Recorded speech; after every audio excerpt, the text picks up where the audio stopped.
Hello dear students friends. C. Shivaji Science College Amravati, Department of Chemistry present introduction of BSc SEM 5 University syllabus offering to the chemistry subject students. यहाँ पर department of chemistry syllabus से start कर रहा है। जो Taylor रहता है उससे आपको केमिस्ट्री के बारे में इंफॉर्मेशन देना चाहता है और डिपार्टमेंट ऑफ केमिस्ट्री ने के सभी स्टाफ मेंबर ने ये तय कर लिया है कि जब तक कॉलेज स्टार्ट नहीं होते तब तक ऑनलाइन टीचिंग के द्वारा स्टूडेंट को केमिस्ट्री से संबंध रखना हम सभी स्टाफ मेंबर आप स्टूडेंट से चाहते हैं। और इस ऑनलाइन टीचिंग से केमिस्ट्री और स्टाफ और आप तीनों का जो अटूट संबंध है वो हमें बरकरार रखना है। सिर्फ साथ चाहिए आप सभी बच्चों की और हमें आशा है कि डिपार्टमेंट ऑफ केमिस्ट्री के सभी स्टाफ मेंबर आपको केमिस्ट्री का नॉलेज जो कोई भी एकदम सिंप्लीफाइड लैंग्वेज में देने का प्रयास करेंगे कि आपको केमिस्ट्री हवी हवी सी लगना चाहिए। तो सबसे पहले डिपार्टमेंट ऑफ केमिस्ट्री की सभी स्टाफ मेंबर की तरफ से आप सभी का हार्टी वेलकम। अब यहाँ पर कुछ दिनों से आप देख रहे या सुन रहे कि स्टे होम टेक केयर, क्योंकि जो कुछ भी सिचुएशन अभी पूरे वर्ल्ड में अपने इंडिया में भी जो कुछ भी सिचुएशन है वो एकदम डेंजरस सिचुएशन है और वो सिचुएशन में हमें घर में रहना यही एक सुरक्षित उपाय रहेगा करके आपको अपील है कि आप सुरक्षित घर में रहिए। डिपार्टमेंट ऑफ केमिस्ट्री आपके लिए प्रस्तुत कर रहा है ऑनलाइन टीचिंग। हर एक 6 के 6 यूनिट सभी टीचर आपसे यहाँ पर ऑनलाइन के द्वारा जब तक कॉलेज स्टार्ट नहीं होता तब तक ऑनलाइन द्वारा यहाँ पर आपका केमिस्ट्री का पूरा सिलेबस हम आपके पास लाना चाहते हैं। अब यहाँ पर स्टे होम की जो बात की वो इसलिए की क्योंकि सुरक्षित अपन ने पहले बोला कि सुरक्षित हम घर में हैं। फिलहाल जो कुछ स्प्रेड हुआ है कोरोना वायरस उस वजह से, और ये सुरक्षितता ही हमारे जीवन में अब इम्पोर्टेंट है करके डिपार्टमेंट ऑफ केमिस्ट्री के पुनश्च मैं आपको विनंती करता हूँ कि आप घर में ही सुरक्षित रहिए। अब यहाँ पर कि जब आप घर में सुरक्षित होगा तो यहाँ पर आपको दिख रहा है कि अपन बात कर रहे हैं केमिस्ट्री की, क्योंकि सिलेबस मैंने पहले बोला कि हम यहाँ पर जो कोई भी 6 यूनिट आपके कवर करने वाले हैं वो केमिस्ट्री के डिपार्टमेंट ऑफ केमिस्ट्री लेने वाला है। अब यहाँ पर कि बीएससी के बच्चों को पूछा जाता है कि केमिस्ट्री में कितनी ब्रांच है तो वो जनरली बात करते हैं कि 3 ब्रांच, चलिए number of branch of chemistry. पर बीएससी को बच्चों को पूछने के बाद वो बात करेंगे 3 ब्रांच ऑफ, जो उन्हें पता है 3 ब्रांच ऑफ केमिस्ट्री। उसमें उन्होंने उनको पता होने के कारण वो ब्रांच के बारे में इमीडिएट बात करते हैं। तो यहाँ पर क्यों, तो अपने को जो सिलेबस फ्रेम करके दिया अमरावती यूनिवर्सिटी में उन्होंने भी ये 3 ब्रांचेस पर ही यूनिट का डिस्ट्रीब्यूशन किया है करके अपन बोल रहे हैं कि इनऑर्गेनिक केमिस्ट्री, ऑर्गेनिक केमिस्ट्री और फिजिकल केमिस्ट्री। अब यहाँ पर आपने देखा होगा कि फ्रॉम फर्स्ट सेम से तो 4th सेम तक अपने को केमिस्ट्री में कितने यूनिट थे, तो अपने को केमिस्ट्री में 6 यूनिट थे। 6 यूनिट में से फर्स्ट और सेकंड यूनिट जो यूनिट था वो इनऑर्गेनिक केमिस्ट्री रिलेटेड था, 3rd और 4th यूनिट ऑर्गेनिक केमिस्ट्री से रिलेटेड था और 5th और 6th यूनिट फिजिकल केमिस्ट्री से रिलेटेड है। यहाँ पर स्क्रीन पर आपको टोटल 6 यूनिट की जो अपने बात की कि बाद 2 यूनिट इनऑर्गेनिक, 2 यूनिट ऑर्गेनिक और 2 यूनिट फिजिकल, ऐसे 6 यूनिट का डिस्ट्रीब्यूशन अमरावती यूनिवर्सिटी ने अपने सिलेबस में किया है। अब यहाँ पर स्क्रीन पर पूरा कि वह यूनिट 1, यूनिट 2 इनऑर्गेनिक है, यूनिट 3, यूनिट 4 ऑर्गेनिक है और फिजिकल का 5 और 6 है। अब यहाँ पर ये भी अपन ने देखा कि इफेक्टिव सिलेबस जो है वो 2015-16 से नया जो सिलेबस अपन सेमेस्टर की बात करें, क्योंकि 2 बार सेमेस्टर का सिलेबस चेंज हुआ है। पहला 2014-15 तक थोड़ा फास्ट था, उसके बाद और कम हुआ, रीशफल हुआ करके इफेक्टिव सिलेबस मैंने आपको जो बताया वो 15-16 या आपको बताने वाला हूँ 15-16 का।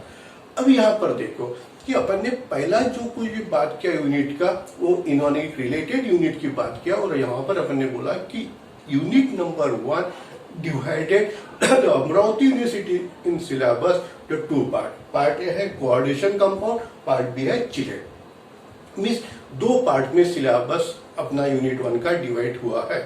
अब अपन एक पहला देखेंगे part A, that is coordination compound. 1 by 1 फिर अपन आगे जाएंगे। तो पहले अपन देखेंगे पहला पार्ट यूनिट नंबर 1 का ए पार्ट अपन ने जिसको बोला है कोऑर्डिनेशन कंपाउंड की। यहाँ पर आपको पूरा सिलेबस मैंने बताया है। सिर्फ मैंने क्या किया कि ये जो कोई भी अमरावती यूनिवर्सिटी का यूनिट नंबर 1 का कोऑर्डिनेशन कंपाउंड का जो सिलेबस था उसको 4 पार्ट में डिवाइड किया है कि जिस वजह से ऑनलाइन जो कोई भी वीडियो है वो उस हिसाब से हम बना सके। करके देखो कि पहला जो पार्ट आपको स्क्रीन पर दिख रहा है पार्ट फर्स्ट, वो है इंपॉर्टेंट टर्म्स से स्टार्ट किया है। अब यहाँ पर जो इंपॉर्टेंट टर्म्स की बात की है, कोऑर्डिनेशन कंपाउंड, आपको याद आता होगा कि 12th स्टैंडर्ड में भी आपको कोऑर्डिनेशन कंपाउंड था और वहां पर भी यही इंपॉर्टेंट टर्म्स वहां पर आपने देखी है, आपको पेपर में भी पूछी थी 12th स्टैंडर्ड के। अब वहां पर कौन कौन सी इंपॉर्टेंट टर्म थी, तो एक आपको मालूम है मॉलिक्यूलर और addition compounds, double salt, complex salt, उसके बाद complex ion, ligand, coordination number और सेंट्रल मेटल आयन। इस टाइप की छोटी छोटी डेफिनेशन आपने देखी है।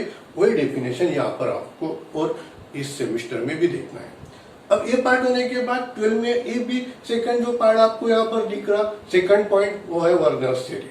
वो भी आपको थी of coordination and its experimental verification on the basis of conductance data and formation of AgCl precipitate in case of cobalamin।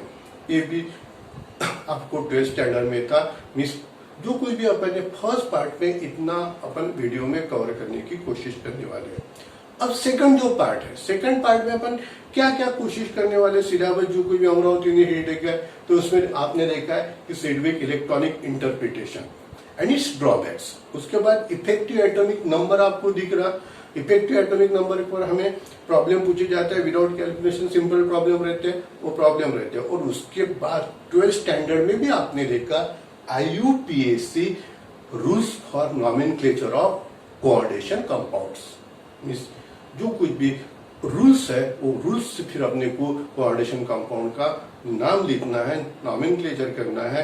ये आपको 12th स्टैंडर्ड में भी था, यहाँ पर भी अपन वो देखने वाले। ये हो गया अपना सेकंड पार्ट। अब थर्ड पार्ट में देखिए आप कि थर्ड पार्ट जो कुछ भी देखने से पहले आप यहाँ पर कि structural isomerism, means third part में अपन जो बात करने वाले हैं वो कौन सी, तो स्ट्रक्चरल आइसोमेरिज्म और दूसरा स्टीरियो आइसोमेरिज्म। मींस आइसोमेरिज्म की पर्टिकुलरली अपन थर्ड पार्ट में बात करने वाले एक स्ट्रक्चरल आइसोमेरिज्म। स्ट्रक्चरल आइसोमेरिज्म में अपन 3 टाइप की बात करने वाले हैं।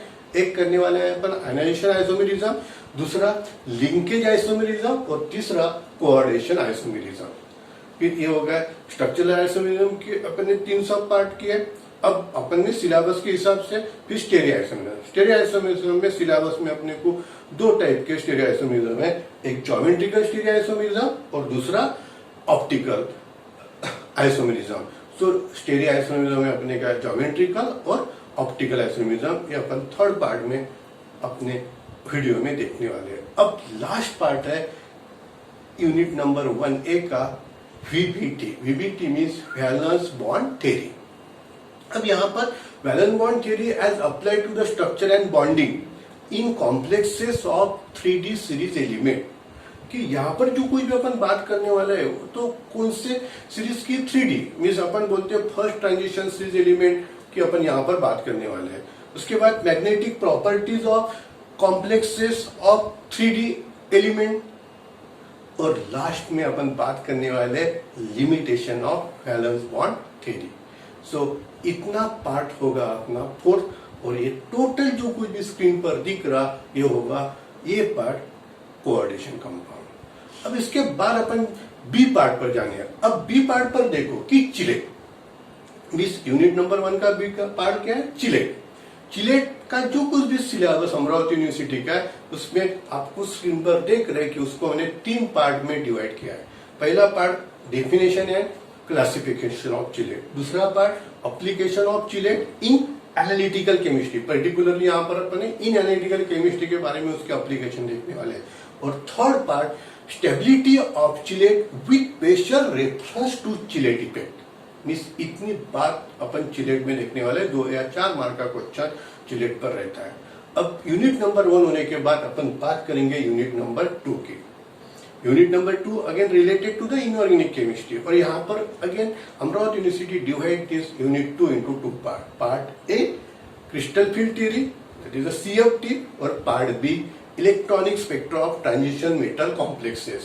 तो दो पार्ट में अपन ने डिवाइडेशन इसका की अमरावती यूनिवर्सिटी करने के बाद फिर अपन वन बाय वन देखेंगे कि यूनिट नंबर 2A में क्रिस्टल फील्ड थ्योरी में हमें कौन कौन से पॉइंट अमरावती यूनिवर्सिटी के सिलेबस में और क्या क्या हमें कवर करना है. तो CFT में उसके बारे में अपन पहले देखेंगे इंट्रोडक्शन, फिर देखेंगे postulate of CFT, crystal field splitting in octahedral, distorted octahedral, square planar, tetrahedral complexes. ये होगा अपना सेकंड पॉइंट. फिर concept of CFSC. CFSC means crystal field stabilisation energy. फिर high spin low spin complexes on the basis of del O. Zero दिख रहा आपको, लेकिन वो ऑक्टाहेड्रल एंड पेयरिंग एनर्जी. और next distribution of electron in T2G and EG orbital in high spin and low spin octahedral complexes. ये थोड़ा आपको नया लगेगा लेकिन सिंपल है, कुछ हार्ड नहीं है. और लास्ट पॉइंट अपन कवर करने वाले factors affecting magnitude of crystal field splitting in octahedral complexes. तो यह होगा अपना यूनिट नंबर 2A का मीन्स क्रिस्टल फील्ड थ्योरी का सिलेबस. फिर ये होने के बाद फिर रहेगा बी पार्ट. अब बी पार्ट में अपने को पता है कि अपने पहले बी पार्ट का नाम क्या बोला था, electronic spectra of transition metal complexes. Transition metal complex का सिलेबस आपको स्क्रीन पर दिख रहा है. सिर्फ मैंने क्या किया, for the sake of simplicity वो 4 पार्ट को उसमें डिवाइड किया. अब पहला जो पार्ट अपन कवर करने वाले हैं वो है introduction to spectra, selection rules for DD transition. ये होगा अपना पहला पार्ट. फिर दूसरा पार्ट आपको जो कुछ भी दिख रहा है वो कौन सा है, electroscopic term, determination of ground term symbol for D1 to D10. ये होगा अपना दूसरा पार्ट. तीसरा पार्ट आपको दिख रहा spectra D1 and D9 octahedral complexes. और उसमें एक इंपॉर्टेंट अपन देखने वाले organ diagram for D1 and D9 state. ये 4 मार्क का एक क्वेश्चन अमरावती यूनिवर्सिटी के पेपर में पूछा जाता है. और लास्ट 4 पार्ट अपन कवर करने वाले हैं electronic spectra of TiH2/6 tripositive complex ion और एक छोटा सा और स्पेक्ट्रोकेमिकल सीरीज. तो ये होगा अपना यूनिट नंबर 2 का बी पार्ट, जो अपन बाद में सिस्टमेटिकली उसको देखने वाले हैं. अब देखो स्क्रीन पर दिख रहा है organic chemistry unit number 3, unit number 4. Means अपन अब ऑर्गेनिक केमिस्ट्री की बात करने वाले हैं. और स्टूडेंट्स, जब ऑर्गेनिक केमिस्ट्री की बात होती है तो बच्चों का एक डेफिनेशन है ऑर्गेनिक केमिस्ट्री का. ऑर्गेनिक केमिस्ट्री बड़ी बेवफा, रात को पढ़ो सुबह सपा. और ये डेफिनेशन मुझे आपको गलत बताना है कि देखो ऑर्गेनिक केमिस्ट्री एकदम सिंपल है. मैं आपको कुछ क्लू बताऊंगा, कुछ हिंट्स दूंगा और उस हिसाब से आप पढ़ाई करेंगे ना, तो मुझे नहीं लगता कि ऑर्गेनिक केमिस्ट्री बड़ी बेवफा. वो तो आपको हवी हवी सी लगने वाली है. सिर्फ आपके साथ मुझे चाहिए और वो मुझे मिलेंगी, मुझे पूरी आशा है. अब यहाँ पर देखो कि यूनिट नंबर जो 3 है उसको भी अमरावती यूनिवर्सिटी के सिलेबस में 2 पार्ट में डिवाइड किया है. Part A heterocyclic compound, part B organometallic compound. अब पहला अपन देखेंगे पार्ट 1. पार्ट 1 कौन सा है, हेट्रोसाइक्लिक कंपाउंड. अब हेट्रोसाइक्लिक कंपाउंड का जो सिलेबस है वो देखो कि यूनिट नंबर 3 हेट्रोसाइक्लिक कंपाउंड.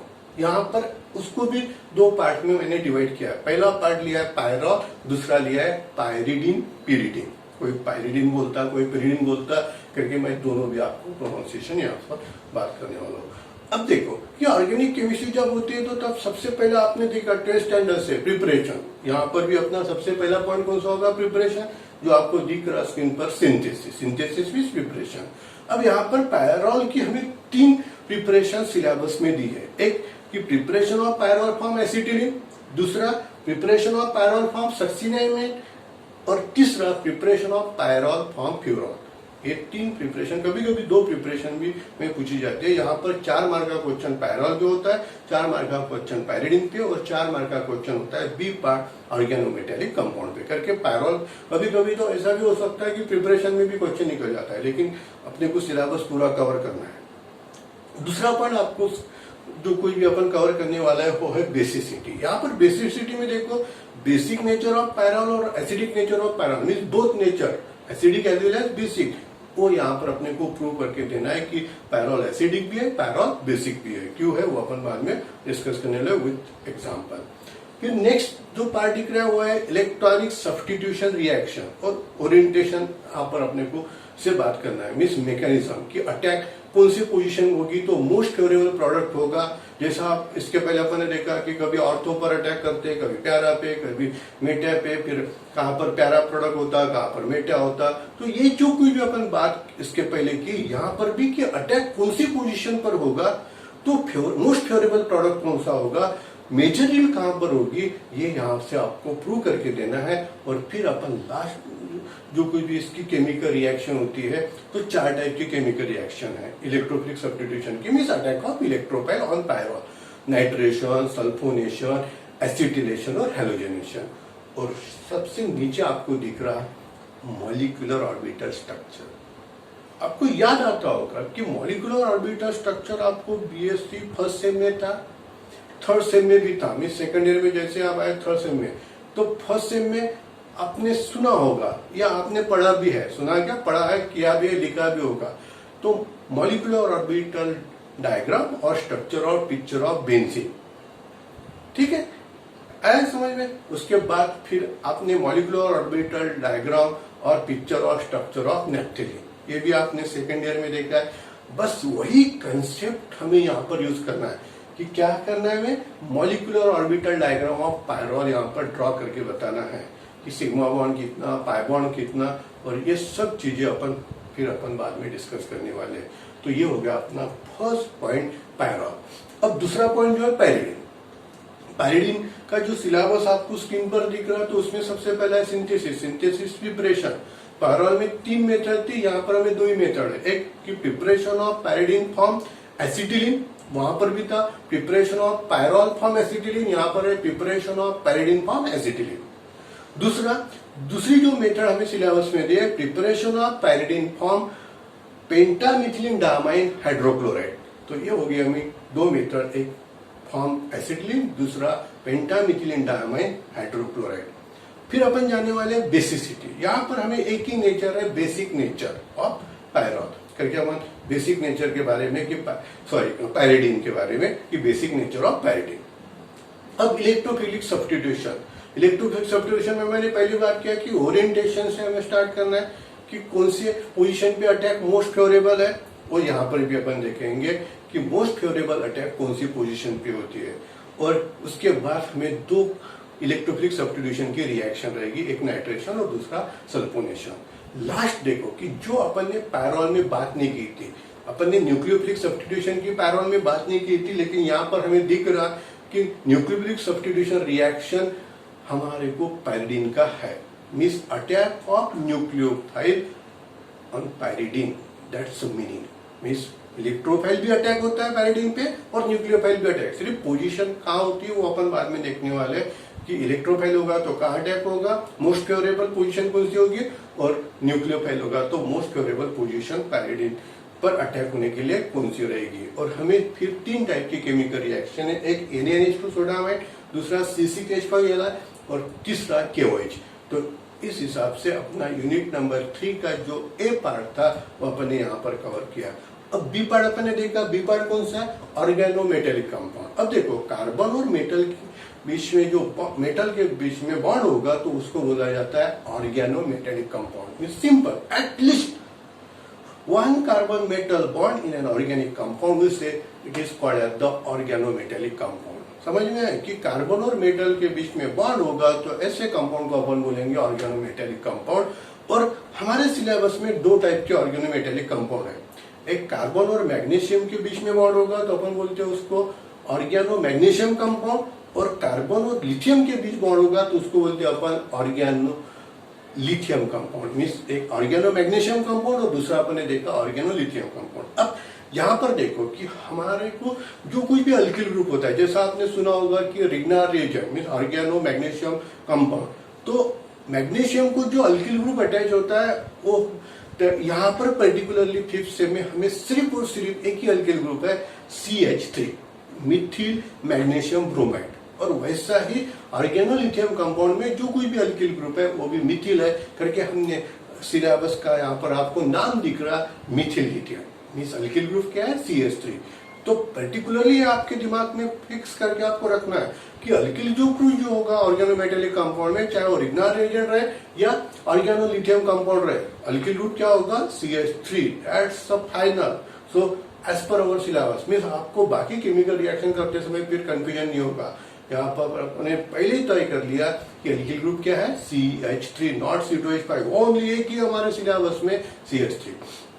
फिर रहेगी इसकी प्रिपरेशन ऑफ रिग्नार रिएजेंट। सबसे पहले अपन देखेंगे मिथिल ब्रोमाइड से आपको उसको बनाना है, बस सिंपल हमें सिर्फ प्रिपरेशन सिलेबस में दिए, बाकी कुछ मेथड प्रोसीजर दी नहीं है। पहले एनिमल पैटर्न में प्रोसीजर भी थी how to prepare in laboratory, तो यहाँ पर सिर्फ रिएक्शन में। फिर केमिकल रिएक्शन में नंबर ऑफ ऑर्गेनिक कंपाउंड हम रिग्नार रिएजेंट से बना सकते हैं, और उसके लिए ही विक्टर रिग्नार्ड को 1912 में नोबेल प्राइज मिला था because of such type of inventory.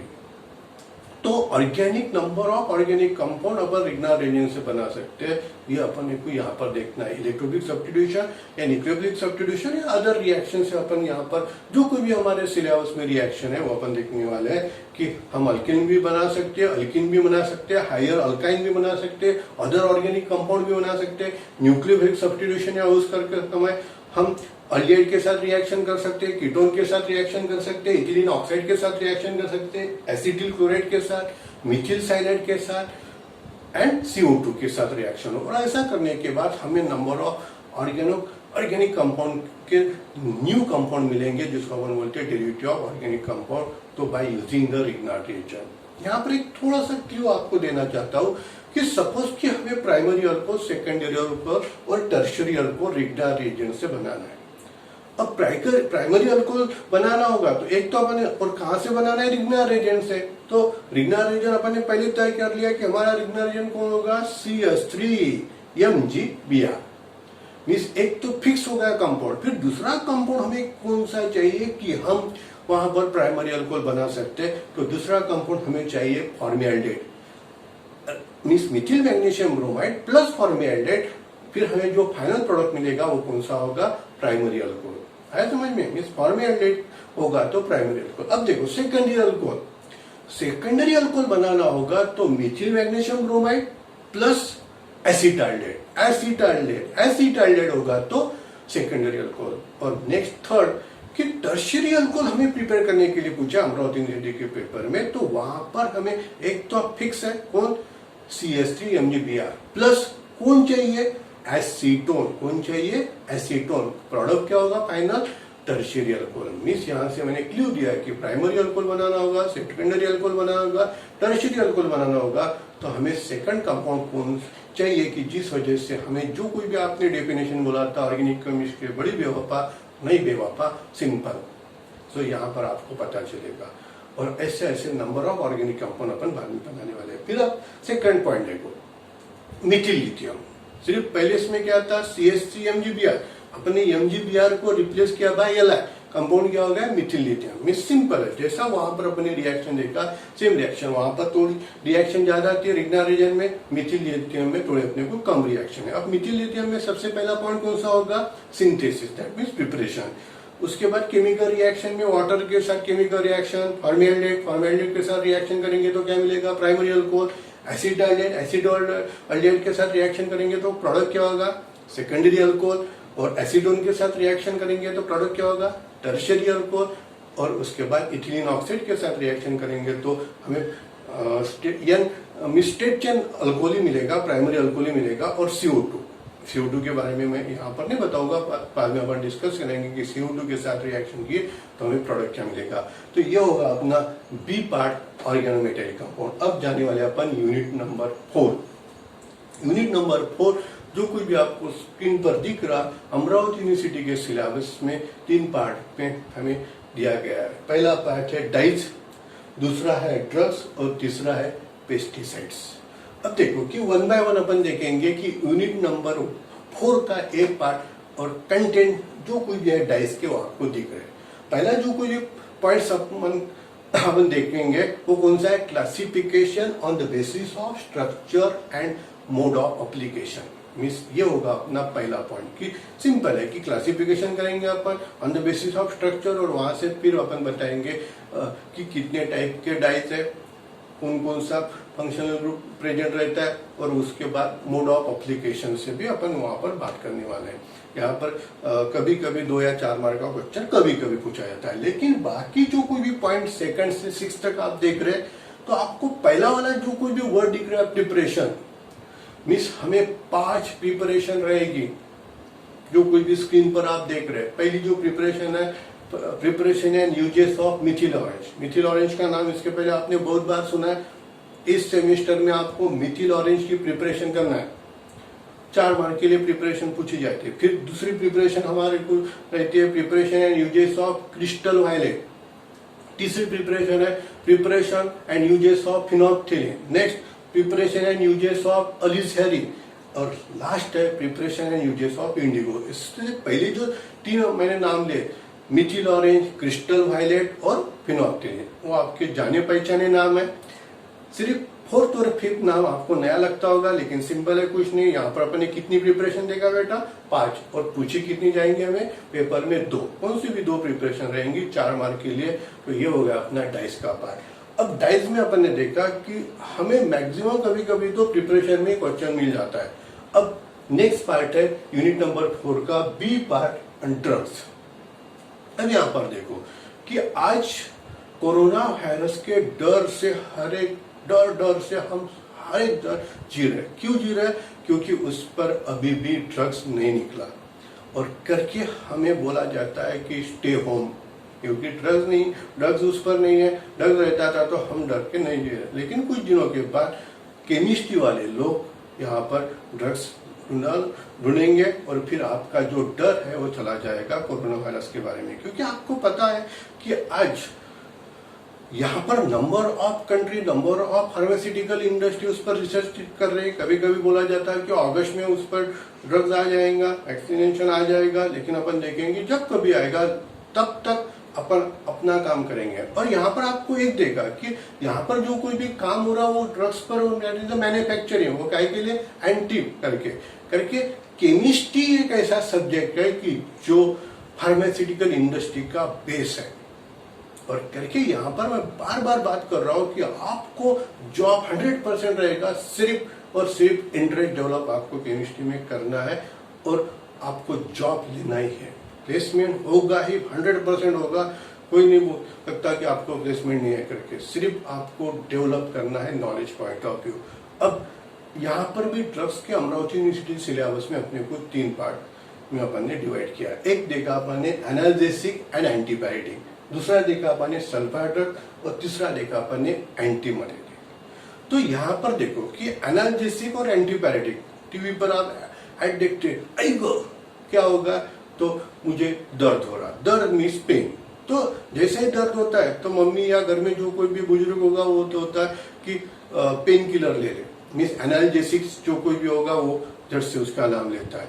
कभी कभी मम्मी बोलती है कि आज मेरे बेटे को टेम्परेचर है, ज्यादा टेम्परेचर है, फिर कौन सी टैबलेट दूं, तो डॉक्टर या मेडिकल वाला बोलता है एंटीपायरेटिक लेके जाओ, मीन्स रिड्यूस द टेम्परेचर करके। यहाँ पर एनाल्जेसिक्स मीन्स पेन किलर और antipyretic means to reduce the temperature.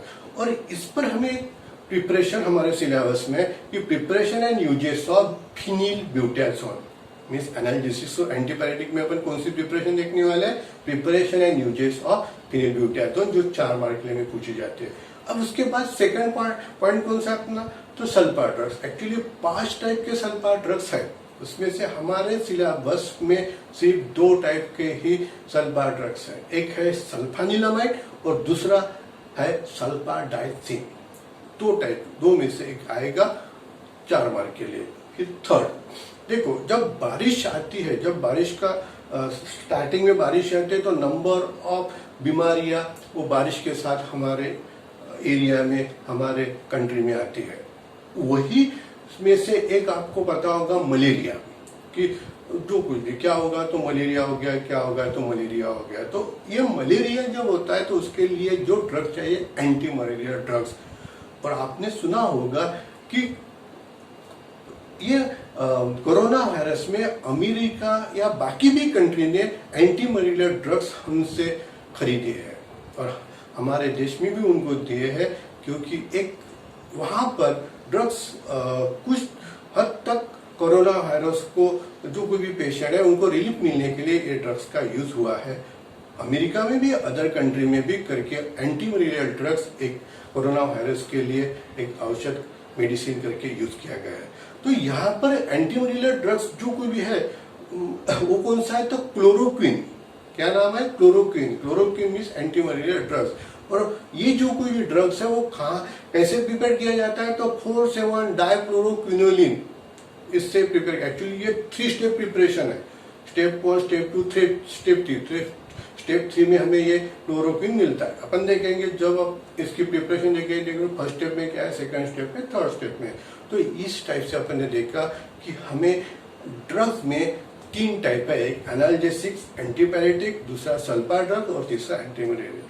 4 mark का क्वेश्चन। यहाँ पर हमें 4 प्रिपरेशन है, 4 प्रिपरेशन में से 2 प्रिपरेशन रहेंगी, 2 प्रिपरेशन में से एक आपको सॉल्व करना है, एक आइदर में होगी और में होगी। जो आपको इजी लगती है वो आप कर सकते हैं। मैक्सिमम मार्क आपको जो क्वेश्चन देगा, आइदर वाला देता होगा तो वो और वाला देता होगा, तो ये होगा अपना ड्रग्स। अब नेक्स्ट थर्ड पार्ट अपन ने देखा। थर्ड पार्ट कौन सा है, पेस्टिसाइड्स।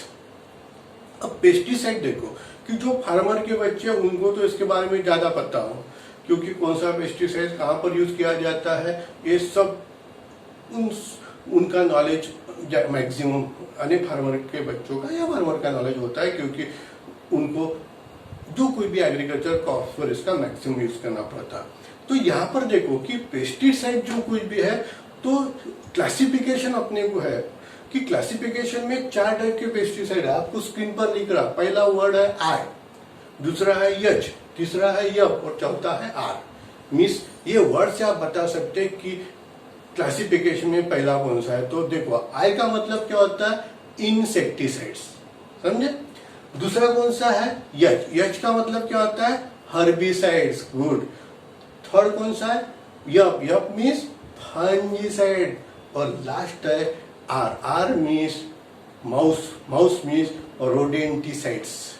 तो देखो आई मतलब इंसेक्टिसाइड, एच मतलब हर्बिसाइड, यप का मतलब फंजीसाइड और आर का मतलब रोडेंटिसाइड्स।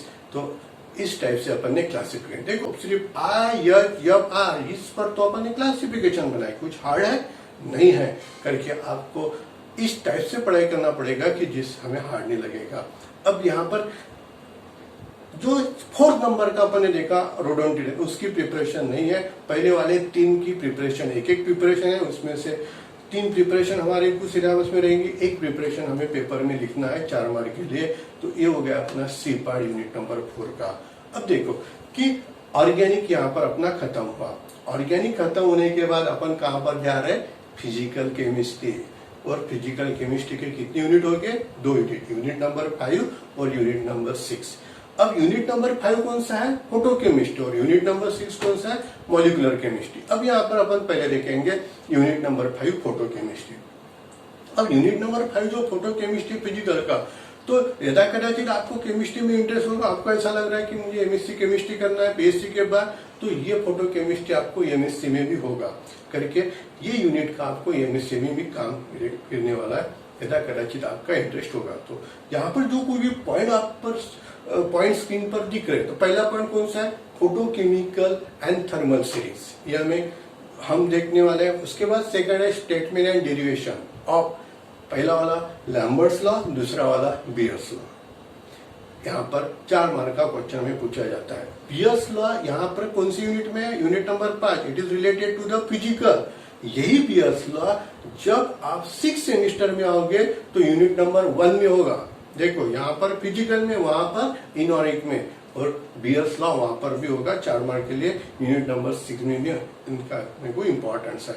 उसके बाद लॉज ऑफ फोटोकेमिस्ट्री, उसके बाद quantum yield of photochemical reaction, reasons of high and low quantum yield, experimental determination of quantum yield, photosensitise reaction, ये भी यहाँ पर हमें लिखना है। उसके बाद kinetics of photochemical decomposition of HI, fluorescence, phosphorescence, selection rules for electronic transition, internal conversion, internal shifting crossing, ये दो मार्क के लिए पूछा जाता है।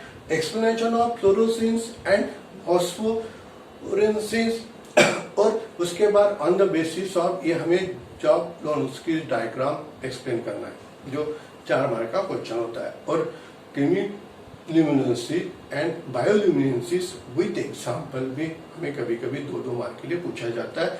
और सबसे आखिरी में न्यूमेरियंस मीन्स प्रॉब्लम, मीन्स ये सिलेबस है अपना फोटोकेमिस्ट्री का यूनिट नंबर 5 का, जो सिंपल सिलेबस है इस साल का। फिजिकल केमिस्ट्री एकदम ही सिंपल है। आप बोलेंगे कि ऐसा सिलेबस चाहिए फिजिकल केमिस्ट्री का, तो देखो बच्चों, ये है अपना फिजिकल केमिस्ट्री। अब अपन लास्ट यूनिट देखने वाले, यूनिट नंबर 6, और नाम क्या है? Molecular spectroscopy.